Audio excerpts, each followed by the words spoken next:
And we are back with the most creepy background ever. But it is a very good book and a very profitable book if you sell books. If you know the name of this book, put it down in the comments below.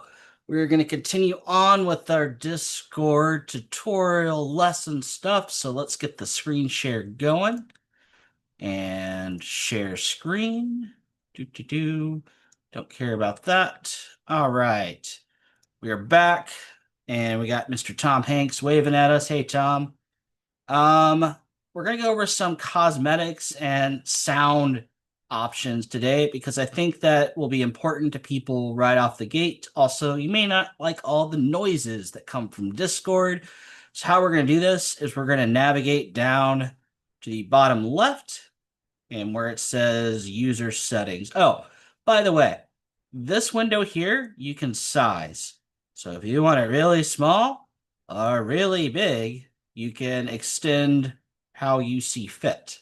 But so where it says my display name, there is a cogwheel, I don't know, flower and the sun. If you were to stare into it long enough, that's what it would look like. Don't stare into the sun. This is bad advice. Don't listen to any guy on the internet who tells you to stare at the sun. So we're going to click it. Waha. And we're going to scroll on down to where it says appearance. Once we've clicked appearance, it'll look like this. Discord will auto-generate things you've never said, like fluttering in the moonlight. That is something I would never say, but Discord thinks I might. Anyway, we have some themes we can select. There is what I have right now is ash, dark, onyx, and light. So depending on how you want your overlay or the edges or the layout of your Discord, you would just click the different colors. I'll go through them quickly here. So if I wanted it slightly darker, I would say that. If I wanted it really dark, I would say that. Now, if you click this next one, you're a bad human being and you probably should stare into the sun because that's what it feels like. The light mode, it burns, it hurts my eyes, make it go away, please. Yay, we're safe again. So there are some paid options that are through Discord, not through me, that you can do, but these are the default free ones. The next tab on the left we're going to go to is what we call accessibility.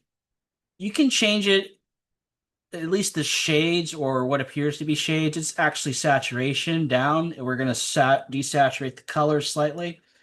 And we could even enter the world of black and white, as most of it now is black and white.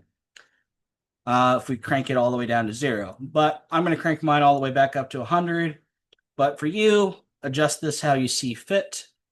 And there are some more intricate settings you can play with in this section. And next, we're going to go up to the noise machine, which is notifications. Discord makes a noise for everything. Maybe we don't want it to make a noise for everything.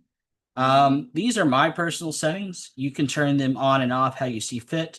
The only one I really don't like is the desktop notification one, so I've decided to turn that one off. All the other noises don't really bother me too much, but for certain ones, you can turn them off if you so see fit, and there is a bunch. Yeah, here's some other ones where it says sounds that I have turned off. And then some things I pretty much never use, like the push to talk ones, I have those turned off. And pretty much everything else I have turned on. So how do I get back to the server now that I've customized some things? Well, we just click, and I'll move me out of the way here for a moment. This little circle with the X. We'll be back. Tom's still waving. He's not even tired yet. Good job, Tom. Move me back here. So since I have everything turned on, doesn't necessarily mean I want specific things turned on within those global settings. So let's say this category up here called news and feeds, I found really obnoxious and I don't want to hear noises out of it anymore. I would simply right click the category of news and feeds and see, I can collapse it. We learned that in the first video, or uncollapse it. But anyway, I right click it and I'm going to say mute category, which will bring up another window, and I select the duration. And I'm just going to say until I turn it back on, which pretty much means indefinitely. So I do that. It is going to collapse the category for me, and they're all a tad lighter in color. And to really show you what I mean, I'm going to unmute it for a moment, see how this kind of illuminated again. And that's basically how you know if a channel is muted or not. So let's say I only wanted to mute a couple of these channels that I found really annoying, like the book feeds channel. So we're going to mute that indefinitely. See how it changed color from the other ones? It's slightly lighter. Also, this book reselling feed I find really annoying, so I'm going to mute that one as well. But all these rest I find useful, and I'm going to leave them alone and see how they are illuminated a lighter shade or a darker shade, depending on how you're viewing it. I'm going to continue to get noises when something happens in that channel. And if I change my mind later about, you know what, book feeds is cool, I want to hear from book feeds. Well, I could just right click again and unmute it. And Tom looks tired over there. I think we're going to give him a break, but those are some simple setting adjustments you can do once you're on Discord.